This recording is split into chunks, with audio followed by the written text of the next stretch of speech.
আমার ছোট মাছ দিয়ে মরিচ খেতে খুবই ভালো লাগে। আর সেটা যদি হয় লাউ পাতার মধ্যে মরিচ, তাহলে তো আর কথাই নেই। আজকের এই মরিচটা আমি কিভাবে দেব এবং কী কী উপকরণ আছে চলুন দেখে আসি। এখানে আমি নিয়ে নিয়েছি রসুন বাটা। আর যেহেতু আমি মরিচটা ব্লেন্ডার করতে পারিনি, আমি গুঁড়া মরিচকে হালকা পানি দিয়ে মিশিয়ে নিয়েছি। এরপরে এখানে বড় একটা পেঁয়াজ কেটে নিয়েছি, আর এখানে নিয়ে নিয়েছি আমি লাউ পাতা। লাউ পাতাগুলোকে আমি ভালো করে ধুয়ে নিয়েছি। আর এই লাউ পাতাগুলোর মধ্যে কিন্তু আমি আজকের মরিচটা দেব। লাউ পাতার মরিচটা যারা খান নাই তারা খেয়ে দেখবেন, দেখবেন অনেক ভালো লাগবে।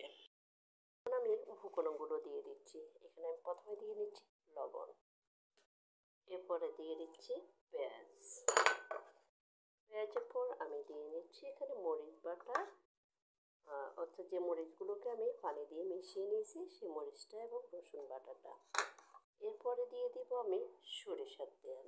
সরিষার তেলটা দেওয়ার পর আমি এখানে পরিমাণ মতো হলুদ গুঁড়ো দিয়ে নিয়েছি। এখন সবগুলোকে ভালো করে মিশিয়ে নিতে। দেখেন এখানে সবগুলো ভালো করে আমি মিশিয়ে নিয়েছি। এখন আমি লাউ পাতার মধ্যে দিয়ে দেব মাছের যে মাখনটা আমি তৈরি করে নিয়েছি সেটা দেওয়ার পর এখন লাউ পাতাটাকে আমি ভালো করে এভাবে ভাজ করে নেব। এখানে যেন একটু বাইরে না থাকে সেদিকে খেয়াল রাখতে হবে। এবার ভাজ করার পর এটাকে আমি সুতা দিয়ে বেঁধে নেব। সুতাটা আমি পরে যখন এভাবে সুতা দিয়ে বেঁধে নিতে হবে।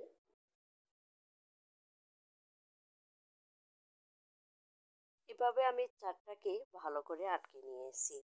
এখন আমি কড়াই বসিয়ে দেব চুলায়। এরপর হালকা পরিমাণে তেল দিয়েছি। তেল দিয়ে আমি এখন সবগুলো দিয়ে দেব। আর সবগুলো কড়াইতে দেওয়ার পর এখন আমি ঢাকনা দিয়ে দিয়েছি এবং চুলার আঁচটা একদম কমিয়ে দিয়েছি। কিছুক্ষণ পর আমি এগুলোকে উলট পালট করে নিচ্ছি। অর্থাৎ উপরের দিক থেকে নিচের দিকে দিয়ে দিচ্ছি যাতে করে প্রত্যেকটা অংশে ভিতরে প্রবেশ করে।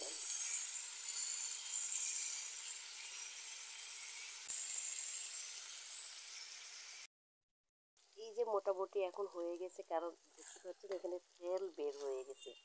তেল বের হওয়ার পরে বুঝতে পারবেন যে মরিচটা হয়ে যাচ্ছে। আমি এখন একটু চুলার আঁচটা বাড়িয়ে দিব যাতে করে তেলটা একদম শুকিয়ে যায়। দেখতে পাচ্ছেন একদম হয়ে গেছে। এখন আমি নামিয়ে নিচ্ছি। লাউর পাতাটা কিন্তু একদম ভাজা হয়ে গেছে। এখানে আমি কাছি নিয়ে সুতাটা কেটে নিচ্ছি। দেখতে পাচ্ছেন কি অসাধারণ হয়েছে। লাউর পাতাটা খেতে কিন্তু অনেক ভালো লাগবে এবং কালারটাও কিন্তু অনেক চমৎকার হয়েছে। কালারটা দেখে আমার কিন্তু আর তর্স হয়েছে না, তাই আমি খেতে বসে পড়লাম। অসাধারণ, এক কথায় অসাধারণ।